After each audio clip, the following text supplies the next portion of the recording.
ఇప్పుడు మీరు మెజారిటీ స్థానాలు గెలుస్తామని మీరు చెప్తా ఉన్నారు. రేవంత్ రెడ్డి ఇప్పటికే చెప్తా ఉన్నాడు. ప్రజాపాలనకు రిఫరెండం ఈ పార్లమెంట్ ఎలక్షన్ అని చెప్తా ఉన్నాడు. మీరేమో మెజారిటీ స్థానాలు గెలుస్తా అన్నారు. అంటే మోడీ పాలన కూడా రిఫరెండంగా ఈ పార్లమెంట్ ఎలక్షన్స్ మీరు భావిస్తారా అనేది ఒక క్వశ్చన్. రెండో క్వశ్చన్, ముందుంది ముసళ్ళ పండుగ అని రేవంత్ రెడ్డిని పదే పదే మీరు అంటున్నారు. లెఫ్ట్ ఒకరు చైర్ గుంజుకోవాలి, రైట్ ఒకరు చైర్ గుంజుకోవాలని ప్రయత్నం చేస్తున్నారు ముఖ్యమంత్రి చైర్ను అని అంటున్నారు. అంటే పార్లమెంట్ ఎలక్షన్ తర్వాత ఆగస్టు సంక్షోభం ఏమన్నా వస్తుందని మీరు అనుకుంటున్నారా? ఎందుకు నేను నిన్న మాట ఎందుకు మాట్లాడినంటే ఆగస్టు 15కి నేను రైతుల 2 లక్షల రుణమాఫీ చేస్తాను రేవంత్ రెడ్డి గారు ప్రకటించారు. నేను అడుగుతున్న ఆగస్టు దాకా ఎందుకు ఆగుతున్నావు అన్న? జూన్ 6వ తారీఖు ఎలక్షన్ కూడా అయిపోతుంది కదా. జూన్ 7 నాడు 2 లక్షల రుణమాఫీ చేయి. ఎందుకు చేస్తలేవు? ఏం చెప్పారు మీరు? మీరు మీ డిప్యూటీ సీఎం బట్టి విక్రమార్క గారు మీడియాతో మాట్లాడితే ఎలక్షన్స్ అప్పుడు రకరకాల సందర్భాల్లో చెప్పింది. రేవంత్ రెడ్డి గారు చెప్పిన మాటనే చెప్తాం. మీరు నవంబర్లో లోన్ కట్టుకుంటే ₹1,00,000 మాఫీ అవుతుంది. ఒకవేళ తెలిసి తెలియక ఎవరైనా రైతు ₹1,00,000 లోన్ కట్టుకుని ఉంటే దయచేసి మళ్ళీ పోయి 2 లక్షల లోన్ తీసుకోండి. డిసెంబర్ 9 నాడు నేను ముఖ్యమంత్రి అయినాక సంతకం పెట్టేది 2 లక్షల రైతు రుణమాఫీ మీదనే అన్నారు. సరే, డిసెంబర్ 9 పోయింది, జనవరి పోయింది, ఫిబ్రవరి, మార్చి, ఏప్రిల్, మే 9 కూడా పోనీ అన్న. జూన్ 9కి చెయ్యి. ఆగస్టు దాకా ఎందుకన్నా? జూలై, ఆగస్టు దాకా ఎందుకు పోతా ఉన్నాం? మేము ఆయన మంచిగా ఉండాలనే కోరుకుంటాం, 5 ఏళ్ళు ఉండాలనే కోరుకుంటాం, ప్రజా తీర్పును మేము గౌరవిస్తాం. కానీ నీ పార్టీలో జరుగుతున్నటువంటి లెక్కలు ఏమున్నాయో నువ్వు ఆలోచించుకోమని చెప్తా ఉన్నాం. మేము ప్రజాస్వామ్య స్ఫూర్తిని గౌరవించి చెప్తా ఉన్నాం తప్ప మేము ఇంకొక రకమైనటువంటి సూచన చేయట్లేదు ఆయనకి. ఆయనతో మాకు సంబంధాలు, బాంధవ్యాలు అందుకంటే లేవు సార్. ఇకపోతే ఇంకొక ప్రశ్న ఏదో అన్నారు మీరు. సో ఒక్క తెలంగాణకే రెఫరెండం కాదన్నది. కాశ్మీర్ నుంచి కన్యాకుమారి వరకు నరేంద్ర మోడీ గారి 10 సంవత్సరాల పాలనకి మేము దీన్ని రెఫరెండంగా స్వీకరించేటువంటి దమ్ము, ధైర్యం మాకు ఉంది. కాబట్టి ఇగో 10 ఏళ్ళలో మేము ఇది చేసినాం, ఇగో ఇది మా ప్రోగ్రెస్ కాబట్టి దీన్ని చూసి ఓట్లేయండి అని అడుగుతున్నాం. మేము కొత్తగా 2 లక్షలు మాఫీ చేద్దాము, 2000 పింఛన్ని 4000 చేద్దాము, స్కూటీలకి ఫ్రీగా ఇస్తాము, స్కూటీలలో పెట్రోల్ ఫ్రీగా ఇస్తామని ఉచిత హామీలు ఇచ్చి వస్తలేమన్నా. మేము బాజాబ్తా ఏం చేస్తామని చెప్తున్నాం, అదే చెప్పి అదే ఈ 10 ఏళ్ళలో ఇన్ని చేసినాం, రేపు భవిష్యత్తులో ఇది చేస్తామని చెప్పి ప్రింటెడ్ పుస్తకాలని వంచి మరీ ప్రజలకు ఓట్లు అడుగుతున్నాం అన్న. డెఫినెట్గా రేవంత్ రెడ్డి గారు రెఫరెండం అనే మాటకు నిలబడతారో లేదో తెలియదు, కానీ మేమైతే నిలబడతాం తప్పకుండా. రఘునందరావు గారు, మెదక్లో ఒక మాజీ ఐఏఎస్ ఆఫీసర్ అంటే ఒక కలెక్టరు బీఆర్ఎస్ అనేటువంటిది చాలా గట్టి పార్టీ, 6 ఎమ్మెల్యేలు ఉన్నటువంటి పార్టీ ఒకవైపు నుంచి, తెలంగాణలో అధికారంలో ఉన్నటువంటి కాంగ్రెస్ పార్టీ అభ్యర్థి బీసీ అనేటువంటి కార్డు ఉపయోగిస్తుంటే వాళ్ళిద్దరిని చీల్చుకొని అక్కడ బీజేపీ గెలుస్తుందని ఏ అంశాల వారిగా మీరు చెప్పగలుగుతారు?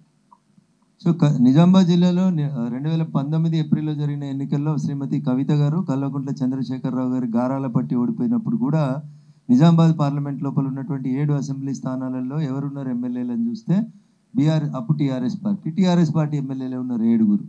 కరీంనగర్లో బండి సంజయ్ గారు గెలిచినప్పుడు కరీంనగర్లో యువరాజు అని కలలు కంటున్నటువంటి యువరాజు గారి సిరిసిల్లతో సహా 7 అసెంబ్లీలలో ఎవరున్నారు అధికారంలో అంటే టీఆర్ఎస్ పార్టీ ఎమ్మెల్యేలు ఉన్నారు. సికింద్రాబాద్లో కిషన్ రెడ్డి గారు గెలిచినటువంటి సికింద్రాబాద్ పార్లమెంట్ స్థానంలో కూడా 7 ఎమ్మెల్యేలు టీఆర్ఎస్ఏ ఉన్నారు. ఆదిలాబాద్లో కూడా 7 టీఆర్ఎస్ఏ ఉన్నారు. కాబట్టి ప్రజలు మార్పు కోరుకున్నారు, వారి మాట వద్దనుకున్నారు, వారి అహంకారాన్ని దించాలనుకున్నప్పుడు అట్లా జరిగింది. As for as Medak is concern, Medak వచ్చిన తర్వాత లెక్క అడిగినారు మీరు సతీష్ గారు, బ్యూరోక్రాట్ వెంకట్రామరెడ్డి, నేను ఇందాక మీరు అడిగకంటే ముందే చెప్పిన మల్లన్న సాగరు, రంగనాయక సాగరు, కొండపోచమ్మ సాగర్ల పేరిట మా ప్రస్తుత సిద్దిపేట జిల్లాను, పూర్వ మెదక్ జిల్లాను 100% విధ్వంసం చేసిన వ్యక్తి వెంకట్రామరెడ్డి గారు. రాజశేఖర రెడ్డి గారికి దగ్గరుండి రింగ్ రోడ్డుకి ల్యాండ్ ఎక్విజిషన్ చేసే అధికారి ఉండి రింగ్ రోడ్డును అష్టవంకరలు దింపి ప్రతి రింగ్ రోడ్డు వంక పక్కన ఆస్తులు తీసుకొని రాజపుష్ప పేరు మీద ఈరోజు అక్రమ ఆస్తులు లక్షల కోట్లు సంపాదించుకున్న వ్యక్తి వెంకట్రామరెడ్డి. డీసీపీ రాధాకిషన్ రావు అనేటువంటి ఒక మాజీ పోలీస్ అధికారిని అరెస్ట్ చేస్తే ఆ పోలీస్ అధికారి ఇచ్చిన వాంగ్మూలంలో రాజపుష్ప అనే కంపెనీ దగ్గర నుంచి, వెంకట్రామరెడ్డి గారి ఇంటి దగ్గర నుంచి మేము స్పెషల్గా టాస్క్ ఫోర్స్ వాహనాలలో ఎమ్మెల్యేలని ఎమ్మెల్సీలని గెలిపించేందుకు డబ్బులు రవాణా చేసినామని చెప్పి డీసీపీ రాధాకిషన్ రావు గారి వాంగ్మూలంలో వస్తే ఎందుకు రేవంత్ రెడ్డి గారు వెంకట్రామరెడ్డి గారి మీద అదే ఎఫ్ఐఆర్లో ముద్దాయి చేస్తలేరు అనేది సమాజానికి చెప్పాలి. ఎందుకు చేస్తలేరంటే పొంగులేటి శ్రీనివాసరెడ్డి గారికి వియ్యంకుడు కాబట్టి చేస్తలేరా, లేకపోతే ఇంకేదనే చెప్పాలి. ఉత్తగొచ్చి నిన్న మెదక్లో తిట్టినావు, 100 ఎకరాలు గుంజుకున్నాడు, కాసిం రజ్వీ సైన్యంలాగా పోలీసు వాళ్ళని పెట్టి ఎత్తేసిండు. మరి ఎందుకు? ఇంత మంచి ఆధారం ఉంది కదా. ఎవరు చెప్పారు? రఘునందన్ రావు రాజకీయ ఆరోపణ చేయలే. రఘునందన్ రావు 2020 నవంబర్ నుంచి మొత్తుకునుండే రాధాకిషన్ రావు అనేటువంటి ఒక డీసీపీ బాజాబ్తా పంజగుట్ట పోలీస్ స్టేషన్లో నమోదైన ఒక ఎఫ్ఐఆర్లో మాట్లాడుతూ రాజపుష్ప అనేటువంటి సంస్థ నలుగురు అన్నదమ్ములు, జాయింట్ ఫ్యామిలీ, తెల్లాపురం, రాజపుష్ప విల్లాలు, ఆయన నా క్లాస్మేటు. ఇంత కరెక్ట్గా చెప్పి అడిగి వెళ్ళి పైసలు తీసుకుపోయినా మీకు ఎస్ఐ పేరు ఇది, ఇచ్చిన వాహనం పేరు బోలేరు అని చెప్పిండు. నిజంగా రేవంత్ రెడ్డి గారికి కేసీఆర్ కుటుంబాన్ని అవినీతి చేసిన వాళ్ళని జైలు వేయాలనే కోరికుంటే ఎందుకు వెంకట్రామరెడ్డి గారిని అరెస్ట్ చేస్తలేరు? ఏ బంధం ఉంది? ఏ సంబంధం ఉంది? ఇందాక అన్నాడు కదా, ఏ బంధంతో ముందుకు పోతా ఉన్నారు వాళ్ళు? వెంకట్రామరెడ్డిని యాక్చువల్గా ముద్దాయిని చేసి లోపలేయాలి కదా. మీకు ఇంకో మాట చెప్తా, శరత్ చంద్రారెడ్డి అనేటువంటి ఒక వ్యక్తి ఎవరైతే మొన్నటిదాకా ఈడీ కేసులో అప్రూవరు, నిన్న సిబిఐ కేసులో అప్రూవర్గా మారిండో, ఆ శరత్ చంద్రారెడ్డి క్రిస్టల్ క్లియర్గా చెప్పిండు, నువ్వు తెలంగాణలో వ్యాపారం చేసుకోవాలంటే నాకు ఇన్ని పైసలు ఇవ్వమని చెప్పి చెల్లె తిహార్ జైల్లో ఉన్న చెల్లె అడిగి తీసుకుపోయింది అని చెప్పిండు. It is a cognizable offence. Revanth Reddy గారిని అడుగుతున్నా నేను, నీకు బీఆర్ఎస్ పార్టీతో సత్సంబంధాలు లేకపోతే, కాంగ్రెస్ బీఆర్ఎస్ ఒక నాణ్యానికి రెండు బొమ్మ బొరుసు కాకపోతే ఎందుకు వెంకట్రామరెడ్డి మీద ఎందుకు కేసు అయితలేదు? వెంకట్రామరెడ్డి ఎందుకు అరెస్ట్ అయితలేడు చెప్పాలి. కవిత నన్ను బెదిరించి ఎక్స్టార్షన్ చేసి ఇన్ని కోట్లు తీసుకున్నదని బయట చెప్పలే శరత్ చంద్రారెడ్డి. మా కోర్టు భాషలో చెప్పాలంటే 164 CRPC స్టేట్మెంట్ జడ్జి ముందు వచ్చి శరత్ చంద్రారెడ్డి చెప్పి ఇన్ని కోట్లు నీ వ్యాపారం నడవది, ఫార్మా ఇండస్ట్రీ నడవదని బెదిరించి కవిత ఎక్స్టార్షన్ చేసింది అంటాం. 384 సెక్షన్ వస్తుంది. రేవంత్ రెడ్డి గారు మీ అమిన్ సాబులు మర్చిపోతే యాద్ చేయండి. ఎక్స్టార్షన్ 384 కింద బలవంతంగా పెట్టి కంపెనీ నడపలేవని చెప్పి డబ్బులు ఎత్తుకపోయింది కదా. ఎందుకు కవిత మీద ఎఫ్ఐఆర్ చేస్తలేవు? ఏ బంధం కాపాడుతుంది? శరత్ చంద్రారెడ్డిని పిలిచి సూమోటో కింద కంప్లైంట్ తీసుకోవచ్చు కదా. పోనీ శరత్ చంద్రారెడ్డి వస్తలేడు, మీ డీసీపీలు చెప్పిండ్రు, ఆయన పోయి జడ్జి ముంగట చెప్పిండు, సర్టిఫైడ్ కాపీ తెచ్చి కవిత మీద ఎఫ్ఐఆర్ చేయాలి కదా. ఇగో ఇది 2015లో ఓటుకు నోటు కేసు అయితే 2024 దాకా కేసు ట్రయల్ ఉండదు, శిక్ష ఉండదు. అవర్ పీపుల్ బ్రీఫ్డ్ మీ అన్న తర్వాత దాన్ని చండీగఢ్ పంపించినాం, రిపోర్ట్ వచ్చింది, నేను దేవుడు కూడా కాపాడలేదన్న చంద్రశేఖరరావు గారు. మరి రేవంత్ రెడ్డి గారిని 2015లో కేసు రిజిస్టర్ అయితే 2024 దాకా ఎవరికైనా కాపాడుతున్నారు?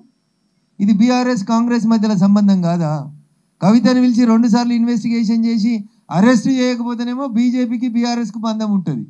కానీ 2015లో ఓటుకు నోట్లో దొరికిన అందరు తిట్టిరు, నేను తిట్టలే.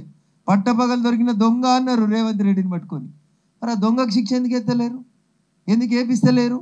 ఎందుకు ట్రయల్ నడుస్తలేదు? ఏం జరుగుతుంది? దాని వెనకాల ఉన్నది ఏంది? ఇది మేము మాట్లాడితే మీకు కోపం వస్తుంది. అలా అది కుట్ర కాదా? 2015లో దొరికిన పట్టపగలు ప్రపంచం చూస్తున్నాగా దొరికిన దొంగ అని మీ అధికారిక పేపర్లు టీవీలలో చూపించారు కదా. మరి ఎందుకు శిక్షేస్తలేరన్న?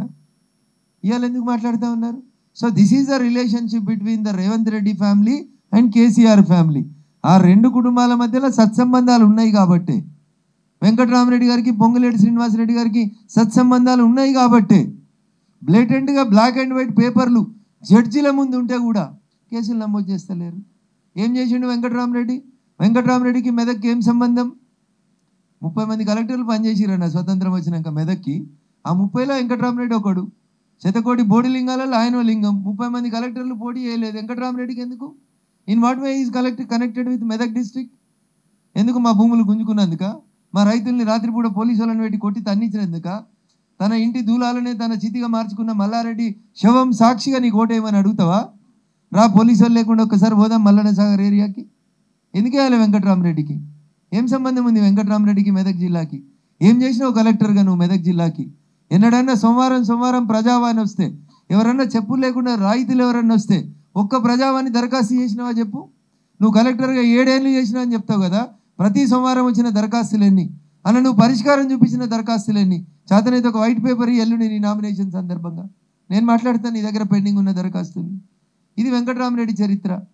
చంద్రశేఖరరావు పుట్టిన గడ్డ మీద ఈడికే మేము హరీష్ రావుని అరువు తెచ్చుకున్నాం పక్క జిల్లాకి వెళ్ళి, కరీంనగర్ జిల్లాకి వెళ్ళి. 610 అమలు చేయాలని కొట్లాడే పార్టీ మెదక్ జిల్లాలో, కేసీఆర్ పుట్టిన జిల్లాలో ఎవరు దొరకలేదని కరీంనగర్కి వెళ్ళి హరీష్ తెచ్చి ఆల్రెడీ రుద్దింది కదా మా జిల్లా మీద. ఇలా వెంకట్రామరెడ్డిని ఎందుకు భరించాలని అడుగుతుంది మా జిల్లా. పోరాటాల గడ్డ, అందరికి అన్నం పెట్టిన మా మెతుకు సీమలో ఒక్క ఉద్యమకారుడు దొరకలేదా కేసీఆర్? 14 ఏళ్ళ నీ ఉద్యమ సహచరులు, 10 ఏళ్ళ నీ ప్రభుత్వ పాలన తర్వాత మెదక్కేళ్ళు ఒక్కడు టీఆర్ఎస్ పార్టీ గుర్తు మీద పోటీ చేసేందుకు దొరకలేక అరువు తెచ్చుకున్నటువంటి వ్యక్తి నాతో ఏడ పోటీ పడతాడు? నాకు ఆయనకి ఏం సంబంధం ఉంటుంది?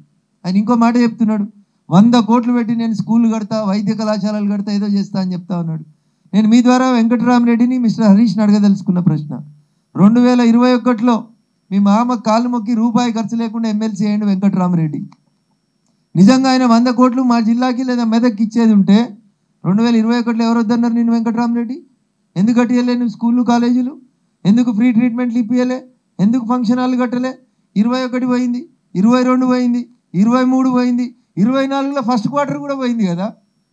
మరి నాకు 30 బెడ్రూమ్లు ఉన్నాయని చెప్తున్నాడు మన మా దుబ్బాకి వచ్చి. నీ ఇంట్లో 30 బెడ్రూమ్లు ఉంటే నాకేంది సార్?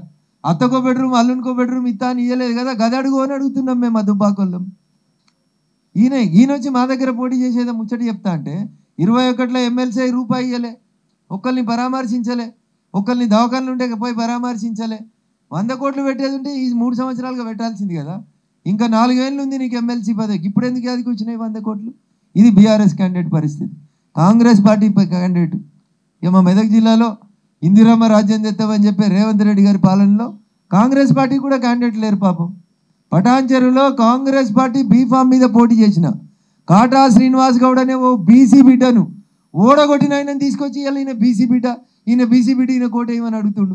మరి కాటా శ్రీనివాస్ గౌడ్ పటాన్చెరులో మొన్న 2023 నవంబర్లో జరిగిన అసెంబ్లీ ఎన్నికల్లో హస్తం గుర్తు మీద పోటీ చేసిన బీసీ బిడ్డను ఓడగొట్టిన తెచ్చి నెల రోజుల నోటిఫికేషన్లో 3 పార్టీలు మారినోని తీసుకొచ్చి ఈయన కోటేరి ఈయన బీసీ బిడ్డ అంటే మరి ఆ బీసీ బిడ్డ సామాజిక వర్గం ఒక్కడే ఎమ్మెల్యే ఉన్నాడు రాష్ట్ర శాసనసభలో.